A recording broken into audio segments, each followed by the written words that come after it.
Assalamualaikum. Bismillahirrahmanirrahim, my dear viewers. Today we have chapter 3 and we have already I discussed question 1 to 3. Now we are going to discuss from question 4 to 7 for BS English program semester 1, paper 1, study skills. Chapter 3, using critical thinking strategy. Now you can see we have question 4, ways to sharpen data interpretation. So here you can see two questions torture every student. How can I sharpen my study skills and how can I do it fast and effectively? Everyone experiences the world in unique ways, and with that comes variations in the ways to learn best. Understanding the difference in individual learning styles and acknowledging the significant effect that learning styles have on your learning process can help you build excellent study habits and improve your grades. Determine what type of learners you are. There are 3 types of learners: visual learners, auditory learners, and kinesthetic learners. Visual learners have vivid imagination. They learn by seeing images or quiet by nature and find verbal instruction difficult because they prefer the visual sense. They must see to understand and learn best by reading and watching. Auditory learners enjoy listening and talking and often have difficulty with written instructions. They must hear to understand and learn best by listening to an explanation. Kinesthetic learners prefer the tactile sense. They learn by doing, express emotions physically and are often outgoing. They must touch or feel to understand, so they learn best by engaging in hands-on activities. Adapting your study strategies to your learning styles. You can look at this picture. Students are in learning style, talking to each other. They're student-centered style. It's called a student-centered style. Next question, number 4, is we can see ways to sharpen data interpretation skills. What are the ways? There are 1, 2, 3, 4, 5, 6, 7 ways. Number 1, style matters. Knowing what type of learner you help you understand how to learn more effectively and efficiently.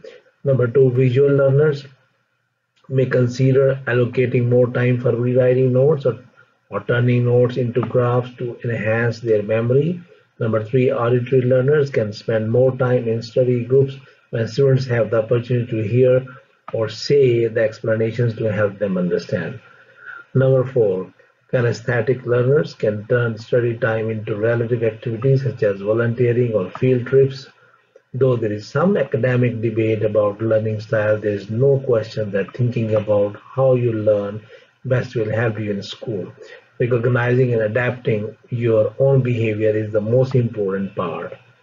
Other valuable tips to improve your study are time management and the myth about multitasking. What is time management? Most students have a similar complaint: I don't have enough time. But is this true? There are 168 hours in a week and you only need a small portion of them to study. There are certainly ways to maximize your time. The myth about multitasking: doing more than one task at a time, especially more than one complex task, takes a toll on productivity. You don't have time by studying multiple subjects at once. You should try to study the subject for an allotted time and focus one subject more, moving on to your reading section. That doesn't mean that you shouldn't multitask when you're handling simpler activities. Be sure, for example, you can make the most of your commute to school or work by reading books, flashcards, listening to lectures, replays, or podcasts related to your field of study while doing it. Also help you diversify and gain study time. So question number 5, find implications in what you learn. Ideas about learning and their implications. There are different ideas. First, we see what is the definition of implications. While there is no single universally accepted theory in learning, most learning theorists would agree that students are not empty vessels who passively absorb information. Learning is a relation between students' prior knowledge, value, expectations, and their environment. Learning involves active learner engagement of one form or another and is always the learning of something, whether the something be disciplinary concepts, social practices, or ways of being a particular kind of person. There are a number of current learning theories that might be relevant to practice-oriented curricula, and this section provides some very brief outlines of some with their implications. It does not attempt to include all theories that might be relevant or deal with the theoretical similarities or distinction between these theories. Constructivist theories maintain that learning involves the active construction of knowledge, that development of new knowledge is influenced by prior knowledge and expectation. These theories vary in the extent to which learning is seen as individual or social. Approaches that have been influenced by constructivist ideas include active learning, problem-based learning, experiential learning, and inquiry-based approaches. Next is situated learning theories. For example, Lehm and Wagner in 1991 and Wenger in 1998 maintained that learning is situated in socio-cultural context. Learning is essentially a social process. Learning takes place through participation in activities and communities of practice and replication of ideas within these communities in a practice-oriented educational context. Situated learning ideas have obvious implications for the inclusion of authentic experiences of practice and work in integrated learning, but they also emphasize the social dimensions of learning and the need of collaboration and interaction. Next is variation theory. Martin and both 1997, Martin and Su in 2003, Martin and Pang in 2006, they have maintained that learning required the experience of variation. For example, to learn to understand a threshold concept, learners need to experience, among other forms of variation, the variation between their prior understanding and disciplinary understanding of their concept. Implication of variation theory include the need of learners to experience variation in context of learning and application.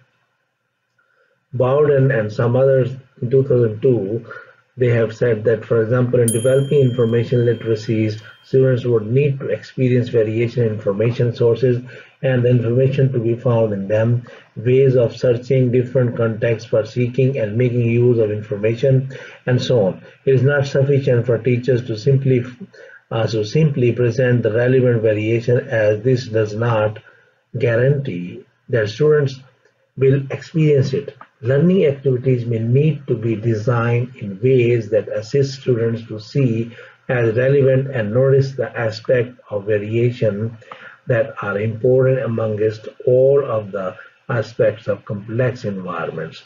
For example, engaging students with practice applications, then with theories relevant to those applications may be more effective than the more usual approach of presenting decontextualized theories followed by applications.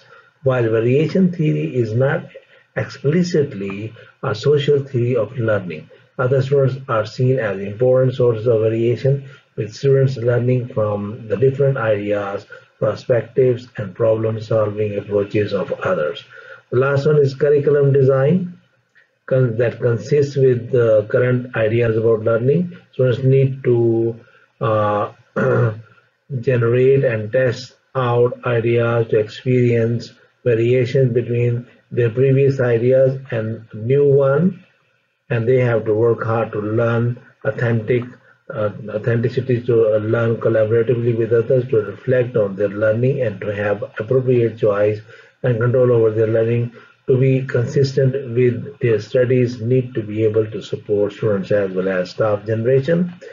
and sharing content, students' inquiry, collaboration, and student documentation of uh, the class. This does not mean that there is no place for lectures.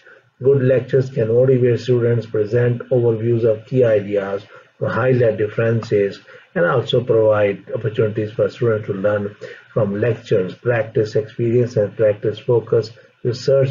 However, lectures need to engage uh, them to be able to discern and focus on the meaning of the ideas or concepts being presented. This is often not the case, particularly when lectures presented during the class and with the material with no or few opportunities for active engagement and reflection. Current ideas about learning imply that lectures could be less dormant and that lectures that are offered could afford more opportunities for active learning, interaction, inquiry, and reflection. Podcasts and other recordings should be most useful for learning if they are edited, helping students to focus on key concepts or ideas, or if they are used to present material such as used in the class, students cannot easily access from other sources such as textbooks. Flexibility is important for meeting the needs of students with this increasingly can balance with the need to engage students in experiences that are more likely to lead to described learning outcomes. Next question. Number 6 is read and understand graphics. You see here this aeroplane. These are the computer graphics. These are called graphics. How can I read better graphs? 4 steps in helping to better interpret graphs. Identify what the graph presents. First, look to see if the graph has a title. Check the units and scales on both x and y axes, and one value of x find its corresponding value of y. Compare values of y, practice, wrap up, and resources. Next question is, what is graphical presentation in reading? So graphic presentation are visual illustrations of verbal statements. Frames are set of questions or categories that are fundamental to understanding a given topic. Next question, what are diagrams and graphics? A diagram is a symbolic presentation of information using visualization technique. Sometimes the technique uses a three-dimensional visualization, which is then projected onto two-dimensional surface. The word graph is sometimes used as a synonym for diagram. Next question, what are the 8 types of graphic designs? You must remember there are these 8 types are used: visual identity graphic design, marketing and advertising graphic design, user interface graphic design, publication graphic design, packaging graphic design, motion graphic design, environmental graphic design, art and illustration for graphic design. Okay, now we go for question 6, read and understand graphics. You see here, we have pie charts. You can see these type of pie charts. There are also these graphs. On one side axis, it has x has from 0 to 100%. Y side, they have percentages. Okay, so these types of, you can see there are some you can understand images also, medical images or geographical images you see here, and this you can also see. Also you can go and see this I have taken from internet. How can I read better graphs? You can see from the internet. You search on the internet sometimes. For example, here you can see contracts.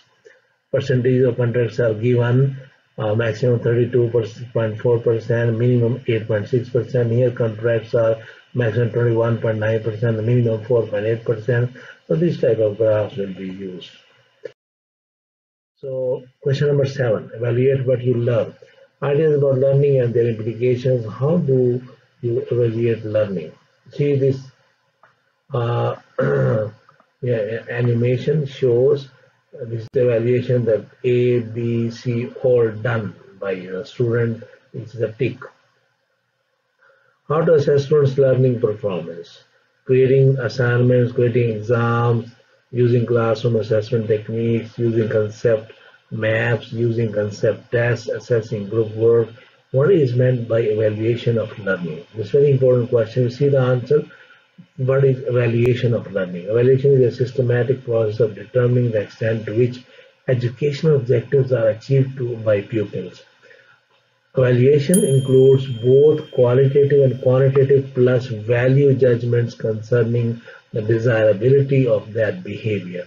Situated learning theorists, for example, Lev and Wenger 91, Wenger 98, maintain that learning is situated in socio-cultural context. Learning is essentially a social process. Learning takes place through participation in activities within communities of practice and reification of ideas within these communities in a practice-oriented educational context.